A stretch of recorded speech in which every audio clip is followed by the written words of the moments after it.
I'm Max Brantley with the Arkansas Times. It's Thursday, September the 11th, a momentous day. Where were you 13 years ago? I was here at the Arkansas Times and stunned like everyone else when the news came into the Twin Towers.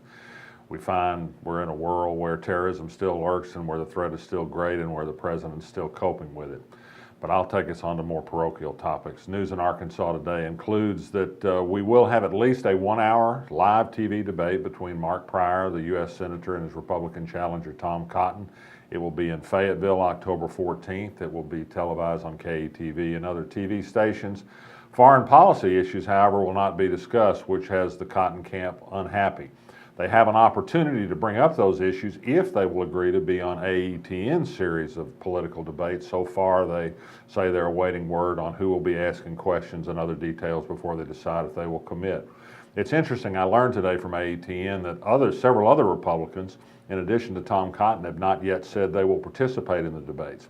Congressman Rick Crawford in the 1st District is one. French Hill, the candidate for 2nd District Congress, is not committed. And Mark Martin, the incumbent Secretary of State, who is a weird publicity-shy person and who probably plans to win just on his name alone and his party affiliation, has also not yet responded to the debate offers. We'll see if that changes in the days ahead. Other news today, the Arkansas Supreme Court today decided that Mike Maggio should go now.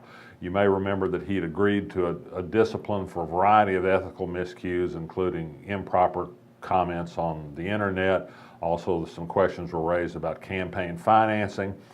He was allowed to continue to draw pay through the end of this year, though he'd been suspended from hearing cases several months ago.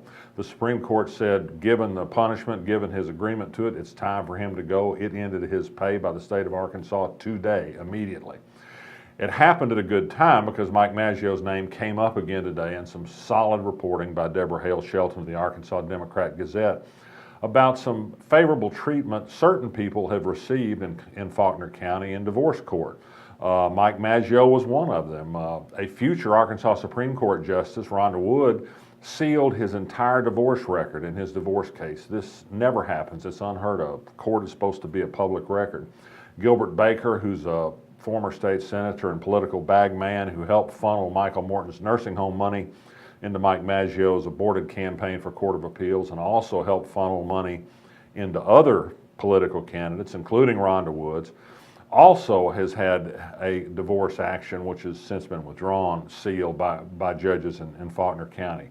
This happened to me once before by Karen Baker, who's now also on the Arkansas Supreme Court. So we've got an interesting division on how divorce cases are handled. Sometimes it's who you know on whether your personal life is dragged out in the public record or not. I think it's a scandal, and I think we'll hear more about it.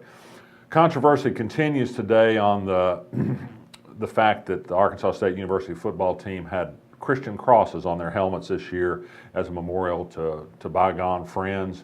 They've decided on advice of University Council to remove the crosses. The athletic director, Terry Mohajer, was on the radio this morning and complaining bitterly about having to do this, although he said he guessed he would obey the law. Well, it's mighty nice of a public institution to obey the law. It's the least we can ask for.